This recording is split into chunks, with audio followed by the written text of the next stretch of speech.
Jessica here, the Tillamook County Library Bookmobile, here for another story time. And today, we are going to be talking about books and libraries. This book is called Library Lion, and it's written by Michelle Knudsen and illustrated by Kevin Hawks. Library Lion. One day, a lion came to the library. He walked right past the circulation desk and up into the stacks. Mr. McBee ran down the hall to the head librarian's office. "Miss Merriweather," he called.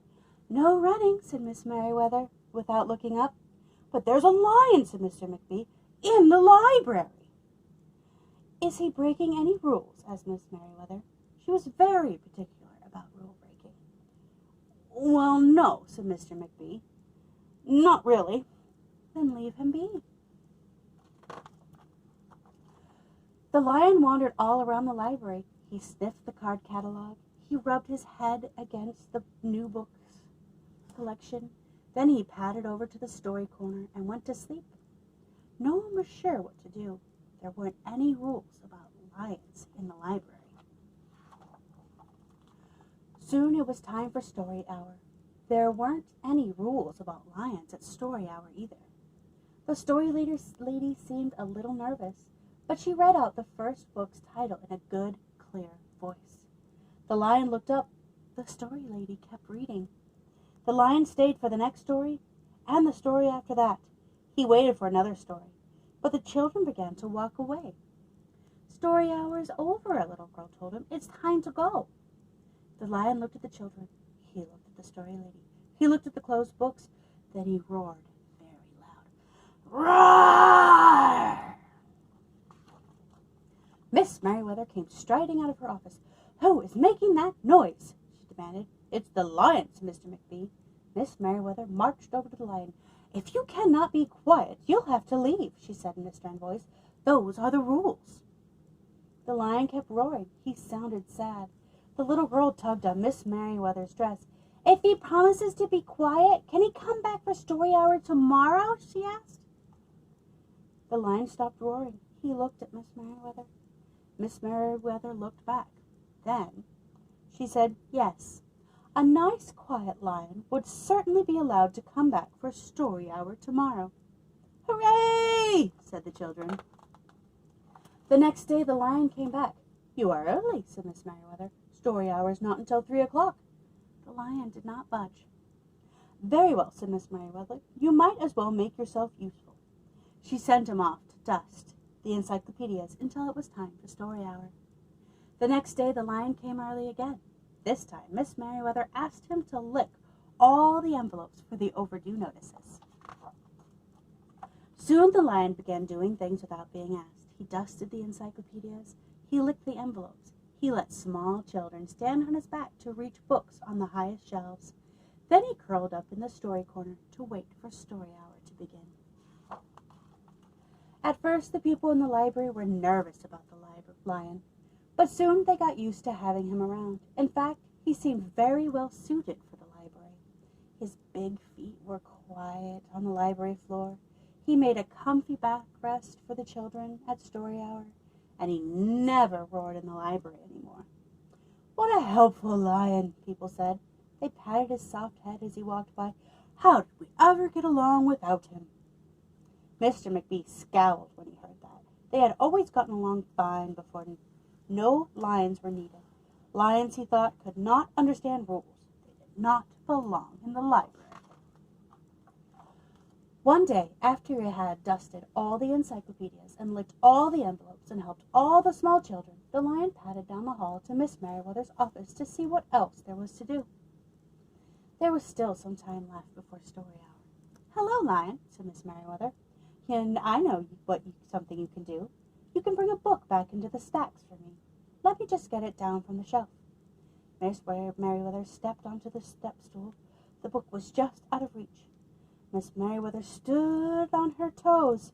She stretched out her fingers. "Almost there," she said. Then Miss Merriweather stretched a little too far. "Ouch!" Miss Merriweather softly. She did not get up. "Mr. McBee," she called after a minute. Mr. McBee!"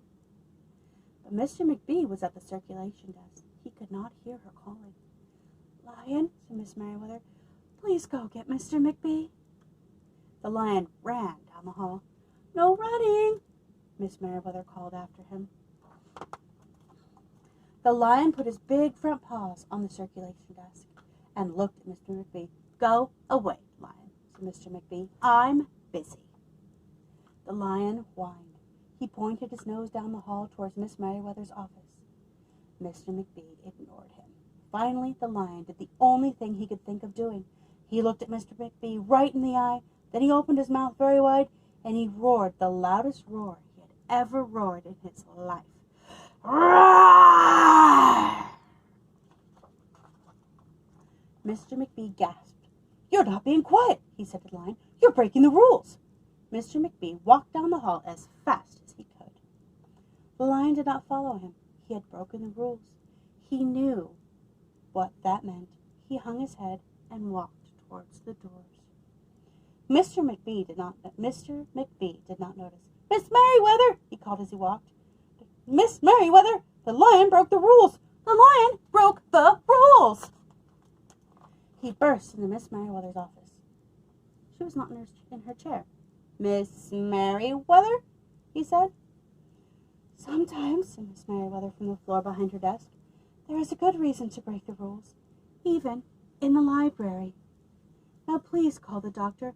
I think I have broken my arm." Mr. McBee ran to call the doctor. "No running," called Miss Merriweather after him. The next day things were back to normal.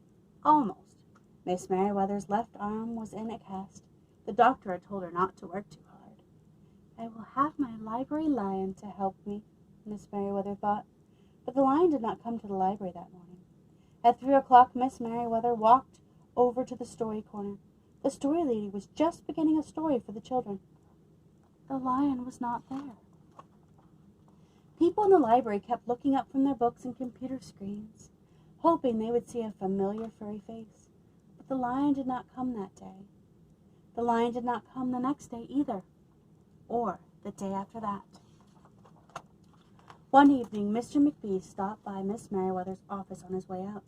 "Can I do anything for you before I go, Miss Merriweather?" he asked her. "No, thank you," said Miss Merriweather. She was looking out the window. Her voice was very quiet, even for the library. Mr. McBee frowned as he walked away. He thought there probably was something he could do for Miss Merriweather after all. Mr. McBee left the library, but he did not go home. He walked around the neighborhood. He looked under cars. He looked behind bushes. He looked in backyards and trash cans and tree houses. Finally, he circled all the way back to the library. The lion was sitting outside, looking in through the glass door. "Hello, lion," said Mr. McBee. The lion did not turn around. "I thought you might like to know," said Mr. McBee, "that there's a new rule at the library. No roaring allowed unless you have a very good reason. Say if you're trying to help a friend who's been hurt, for example." The lion's ears twitched. He turned around, but Mr. McBee was already walking away. The next day, Mr. McBee walked down the hall to Miss Merriweather's office. "What is it, Mr. McBee?" asked Miss Merriweather in her new, sad, quiet voice. "I thought you might like to know," said Mr. McBee, "that there's a lion in the library." Miss Merriweather jumped from her chair and ran down the hall. Mr. McBee smiled. "No running," he called after her. Miss Merriweather didn't listen. Sometimes there was a good reason to break the rules, even in the library. The end. I really enjoyed that story. Now my next story is called The Snatchabook by Helen Docherty and Thomas Docherty.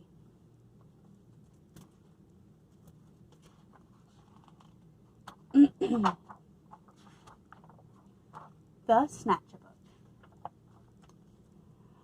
One dark night in Burrowdown, a rabbit named Eliza Brown found a book and settled down when a Snatcher Book flew into town. In every house, in every bed, a bedtime book was being read.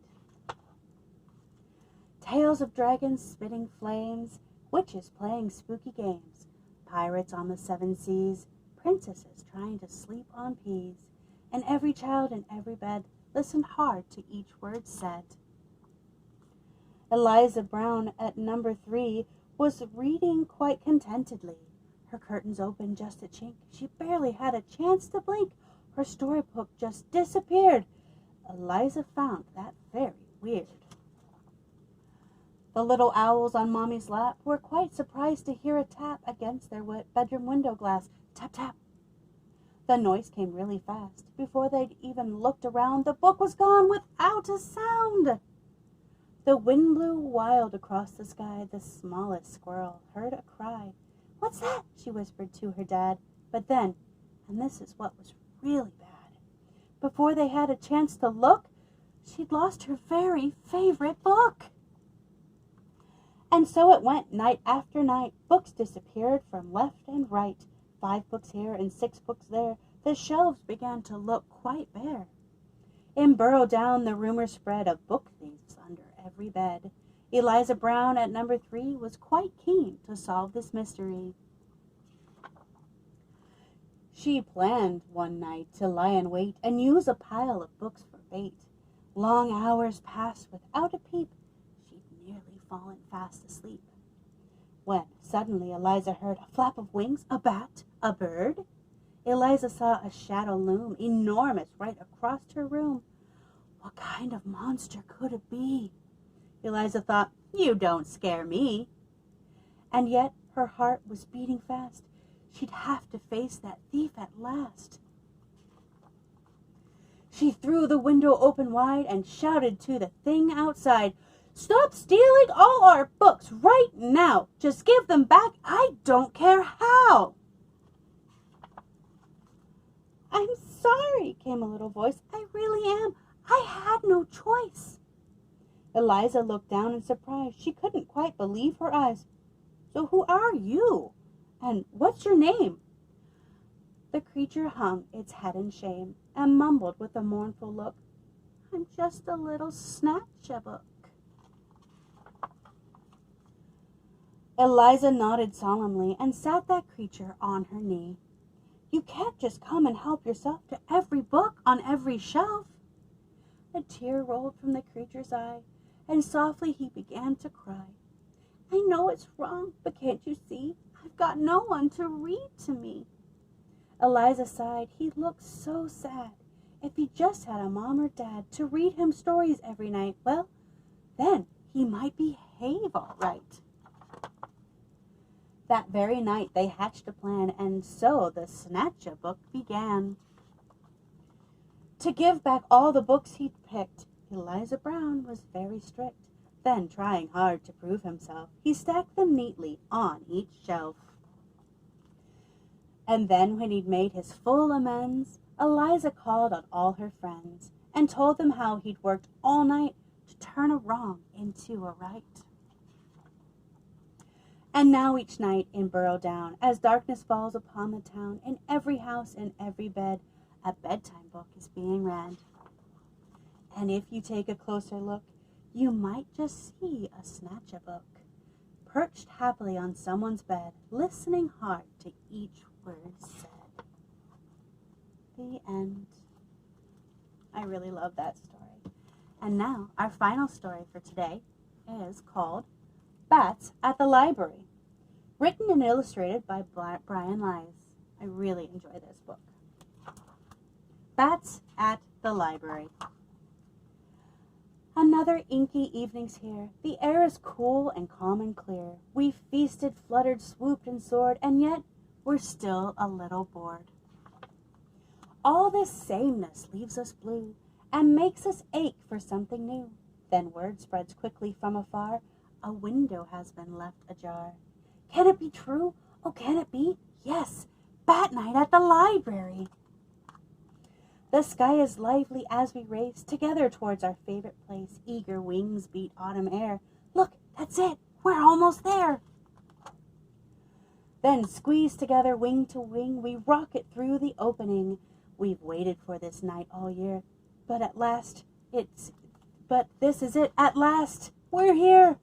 For most old bats, this isn't new. They've got lots of things to do. They'll flutter off and lose themselves among the books lined up on shelves. Other bats in munchy moods will study guides to fancy foods, or hang up by a lamp instead, a talk about the books they've read. But little bats will have to learn the reason that we must return.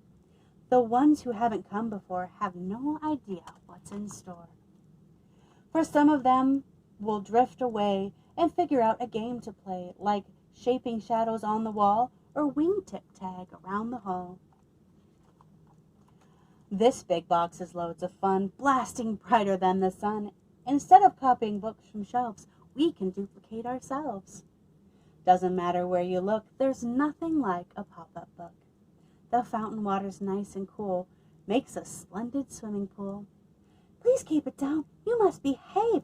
This library is not your cave. It's hard to settle down and read when life flits by at dizzy speeds. But story time is just the thing to rest the play-exhausted wing. And if we listen, we will hear some distant voices drawing near. Louder, louder, louder still. They coax and pull us in until everyone, old bat or pup, has been completely swallowed up and lives inside the book instead of simply hearing something read. Look at their imagination. Breathless, lost within the tale, no one sees the sky grow pale. What is that light? A lamp? The moon? Our bookish feast can't end so soon. It feels as though we've just begun, but now we leave our books half done. Through the window into sky, it's much too late, we've got to fly. But maybe a librarian will give us bats this chance again and leave a window open wide to let us share the world inside. For now, we'll dream of things we've read, a universe inside each head. Every evening, one and all, we'll listen for that late night call. Can it be true? Oh, can it be? Yes, Bat Night at the library. The end. Thank you so much for joining me for Storytime. Have a lovely day.